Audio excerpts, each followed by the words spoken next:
এরপর এইটা শুনে হাসবেন এবং শিক্ষাও পাবেন।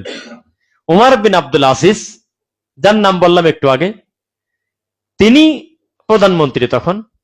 তো তার কাছে তার পুরাতন বন্ধু গিয়েছে, যেতে পারে না? বন্ধু বন্ধু যত বড় প্রধানমন্ত্রী হোক না কেন, বন্ধু তো বন্ধুই, নাকি বলেন? তো বন্ধু বন্ধুর বাড়িতে গিয়ে বলতেছে, উমার বাড়িতে আসিস নাকি দোস্ত? তো বলে, হ্যাঁ আসি, ভিতরে আয়। তো পরে উনি দরজা খুলে ভিতরে গেছে। যাওয়ার পর দেখে যে উমর রাদিয়াল্লাহু তাআলা আনহু বসে আছে, তার সামনে একটা বাতি।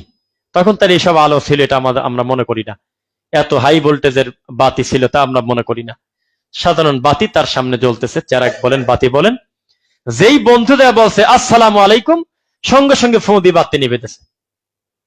পরে সে তো অপমান বোধ করতেছে, দোস্ত কি আমার সাথে আর কি করিস?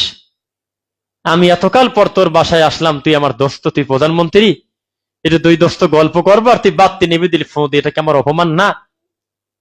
তখন ও বলল যে যে বাতি ফু দিয়ে নিভালাম, এই বাতির তেল তোমার আর আমার বাপের টাকা দিয়ে কিনা না, এটা রাষ্ট্রের টাকার তেল। সুবহানাল্লাহ। দেখেন, এগুলো কিন্তু কাগজেই সুন্দর লাগে, বাস্তবে এর কোনো ফল আপনারা দেখছেন? কিন্তু ঘটনাগুলো শুনলে অন্তরটা নরম হয় না ভাই? কি শান্তি লাগে, তৃপ্তি লাগে। বাতি নিবে দিতে ফোঁ দিয়ে, কয় যে অন্ধকারে কথা কও, শোনাই তো যাচ্ছে, দেখার কি আছে? একজন একজনকে বলতেছে, কয় তুমি কথা বলতে আসছো, কথা বলো, এমনি তো শোনাই যায়, দেখার কি দরকার আছে? কারণ তিনি বললেন, আমার ভয় হয় বন্ধুর সাথে বন্ধুর কথা হবে, এটা তো রাষ্ট্রীয় কথা না, এটা তো ব্যক্তিগত কথা। কি বলেন? বন্ধুর সাথে বন্ধুর কথা হবে, এটা তো মন্ত্রণালয়ের কথা না, এটা তো সচিবালয়ের কথা না।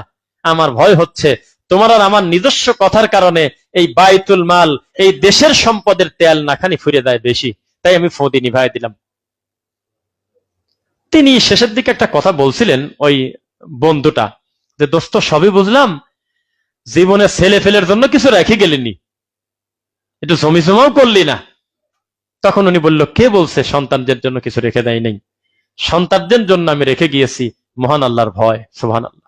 আমার সন্তানদেরকে আমি বলেছি, ইত্তাকুল্লাহ, আল্লাহকে ভয় করো। আমি এই কথা আমার সন্তানদেরকে শিক্ষা দিয়েছি, এর থেকে বড় সম্পদ আমার আর দরকার নেই।